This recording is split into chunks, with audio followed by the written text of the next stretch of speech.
Sisibak nga lang tayo rito ng patatas, carrots, hotdog, sibuyas, tsaka bawang. Inuna ko na nga pagkatad rin itong mga bawang at pagkatapos ay pinaghihiwa ko lang yan ng ganyang size lang. Isunod naman natin itong sibuyas. Siniwa ko nga lang sa gitna tapos pinaghihiwa ko lang ng ganyang kalalaki lang. Rekta naman tayo rito sa may patatas. Siniwa ko lang ngayon ng parang Rubik's Cubes lang na maliliit. Ganon ka basic lang yun tol. Pagkatapos isunod mo namang hiwa-hiwain tong carrots. Siyempre kapares lang yan ang paghihiwa mo rin ng patatas. Isunod ko namang hiwa-hiwain tong hotdog. Yawa naman talaga to. Lumabo talaga utol. Pasensya na kayo. Hindi na tuloy makikita ng bulag yan. At dahil tapos na tayo sa paghihiwa, ito lang yung mga kailanganin natin mga utol. Sibuyas, bawang, carrots, patatas, tsaka hotdog. Yun lang. Simpleng-simple lang ating mga ricado. Pwede mo nang gawin to. Una, kailangan mo munang iprito yung hotdog, syempre. Mekos-mekos mo nga lang yan hanggang sa maprito na. At kung alam mo naman yung itsurang naprito na talaga, iahon mo na. Pagkatapos ay itabi mo muna yun at mag-isa ka na rito ng bawang at tsaka sibuyas. Sabay mo na yan tol para mabilisang talagang cooker talaga. Pagkatapos ay igisa mo na nga rin tong carrots mo at tsaka patatas, utol. O baka hindi nyo pa nasusubukan to. Mag-aapritada tayo ngayon mga utol, pero nagulat kayo, walang manok no. Pang budget meal lang tayo mga utol. Wala tayong masyadong budget na, kaya naman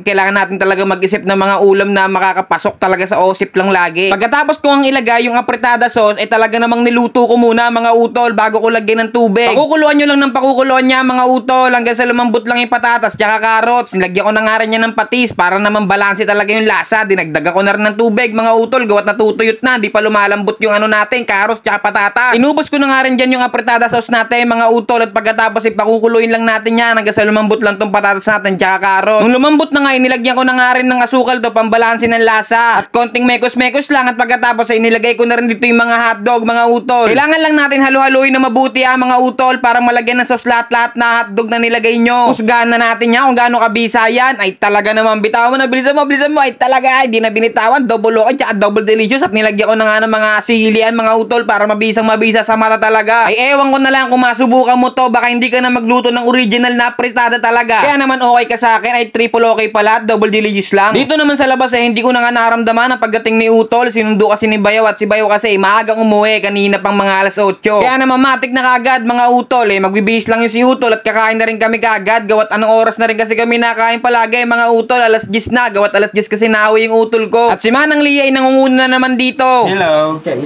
Hello.